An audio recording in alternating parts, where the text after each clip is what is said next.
What's happening, church? Welcome to Deep Dive Live. My name is Brian. As you can see right now, there's no picture of me up there, so I had to use my little icon because my little camera decided to stop working again.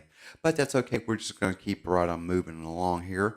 I do want to say welcome and shalom to all of you that are joining us. We will be going to the book of Acts, chapter 25, verse 1. We'll be reading out of the New King James Version of the Bible.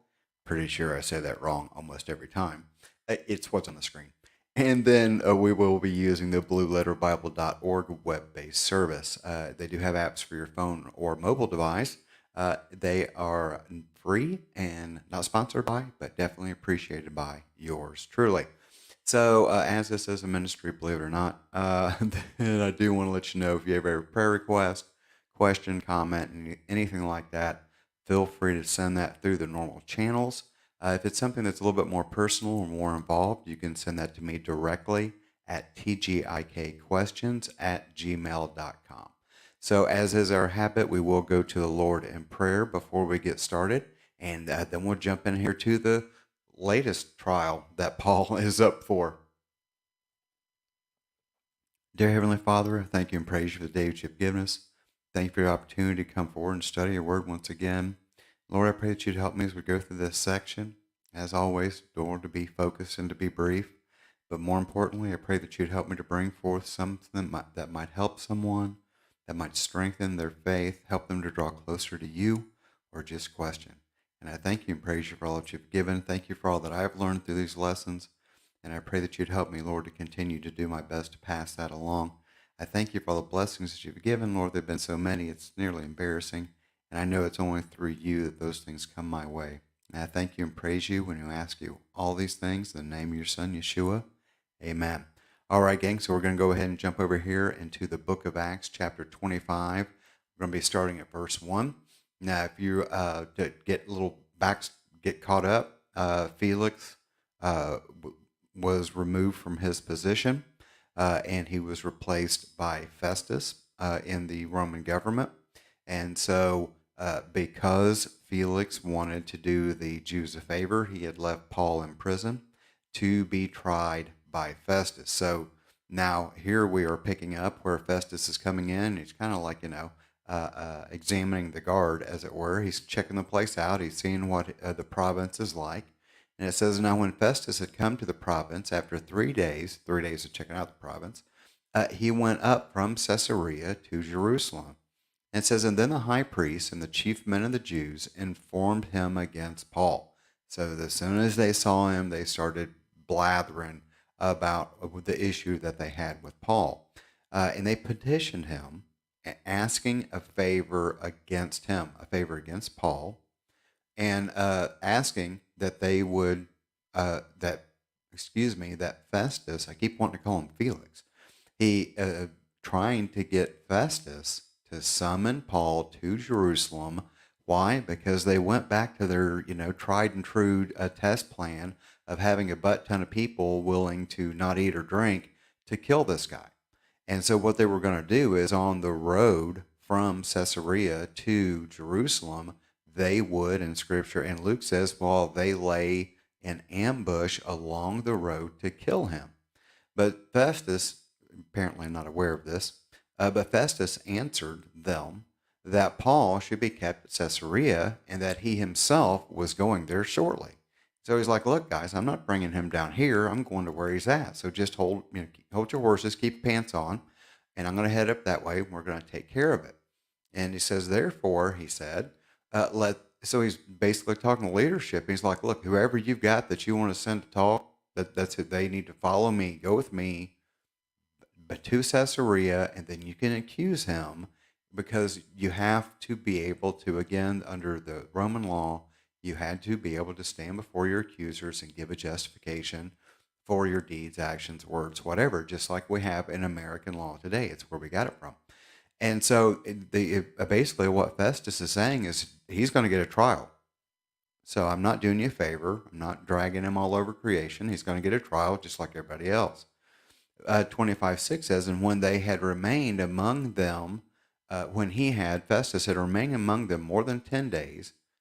So when he was done with his thing, he went down to Caesarea, and the next day sitting on the judgment seat. Give me a drink real quick. Normally you can see that, but yeah, that's why it's quiet. But you see Festus. I'm going to call him Felix. I'm telling you. Festus sitting on the judgment seat. So this idea of the judgment seat, the Sanhedrin, the a Jewish council, had a similar seat. It was called the seat of Moses, but it's the judgment seat. It's the place where the person in authority sits and hears your case and then renders his judgment. And so he commanded Paul to be brought before him. Matter of fact, if you look up pictures of Caesarea, you will see, even in the ruins, you will see this area where this trial took place, because a lot of it is still standing. It's pretty amazing, actually. The thumbnail picture is actually a modern picture of the ruins of Caesarea. So in Acts 25:7 says, "And when he had come, the Jews who came down from Jerusalem stood about and laid many serious complaints against Paul," caveat being, which they could not prove. 25:8 says, "And while he answered for himself," Paul, this is his answer. So they did their thing, and there was a lot of them. There was a lot of people, and the commentaries on this all indicate that there was a large group, a large contingent with them, and it was just Paul and probably his scribe, or his aide or assistant or servant or whatever. But that would have been it, because Paul had liberty, as we learned in our last lesson. He was under house arrest, but it was really, people came and went, and he probably still would have been afforded a servant. So Paul's pretty much there by himself, maybe a couple of people there for moral support, but he's on his own as far as his defense goes. But then, so you see him, because, this is one of those, I don't need your help. I don't need a lawyer, because I can speak for myself. And he says, "Neither against the law of the Jews, nor against the temple, nor against Caesar have I offended in anything at all." Okay, so what are these three categories here? He neither offended. Nothing he did was against the law of the Jews. What's the law? Now this is a couple. I've seen a couple of different interpretations of how these two are used. Okay, so there's a differentiation between the law of the Jews and the temple. So some people view the law of the Jews, as, obviously this is not referring to Torah, because this is the law of the Jews. The Bible is the law. The Torah is not referred to as the law of the Jews. The law of the Jews is the oral law. So he did not commit a crime against the Pharisees. He did not commit a crime against the Sadducees. Sadducees were in charge of temple service. Nor against Caesar. So what do you have? You have, these are the three power players in Jerusalem. You have the Pharisees. This is what I believe. I believe he's referring to the Pharisees, and he's referring when he says law of the Jews, because it's the law of God. It's not the law of the Jews. The law of God is what came down from Mount Sinai. It is the law that is given to all those who call Yud He Vav He their God. The people he gave it to were the Hebrews. They developed a legal system from basically Babylonian era. They developed a completely different belief system that they call the fence around the fence. That is the law, my opinion. I believe that's the law of the Jews. The temple was taken care of by the Sadducees, which denied the oral law. They only held to the books of Moses. They were in charge of the temple. And then you have Caesar, who was a pagan. And a pagan it's an insult now. It wasn't during the time. It just meant, someone who worshiped the gods, or the Greek gods, Greek Roman gods. It may be specific, but we've made it a very general term now, like Kleenex, 25:9. I'm not I do not claim to be an expert. So I'm learning, and we're all learning together. So Acts 25:9 says, "But Festus," again, because these are political decisions, that's why the Pharisees and the Sadducees are mad. They're mad because they're losing power and position. It's not because they have an argument with what Paul is teaching, because if they would have had an argument with what Paul was teaching, they would have had a case against him when he stood before the Sanhedrin. But he didn't have anything, so they had sent him on his way. Now they're trying to get civil counsel. They're trying to get like the secular rule to work against him because of sedition. That was the last claim, was that he was causing a sedition. He was, he was speaking against Rome. And of course, he's like, well, prove it. And what does he say here? Prove it. Sometimes you don't really need, when someone is saying like ridiculously stupid things against you, don't defend them. Don't defend yourself against them. Just look at them and just say, prove it. That's all you have to do. You don't have to I didn't do this and I didn't do that and I didn't say this, because see, what they're saying is complete and total conjecture. They have no evidence. And when you try to rebut people who were making statements that do not have evidence, you create the evidence. You give validity to their argument by not just looking at them and saying, no, I didn't, prove it. And that's when then you stop talking. Because at that point, the next person to speak is the person who loses. So moving on, Acts 25:10, it says, so Paul said, Festus, get to the point here. But Festus wanted to do the Jews a favor, like everybody else, answered, because he knew he was going to have to interact with these people long term. Paul was going to be, come and go, but this was leadership that he was going to be over. So again, there's political favor, there's a political mindset that has to be taken into account. It's not just I agree with you or I disagree with you. So he says, so Festus, back to the point, but Festus, wanting to do the Jews a favor, answered Paul and said, are you willing to go up to Jerusalem and there be judged before me concerning these things? Which is what the leadership had asked. So Paul, who was no moron, so Paul said, I stand right now, I stand at Caesar's judgment seat where I ought to be judged. Hey, dude, this is where I belong.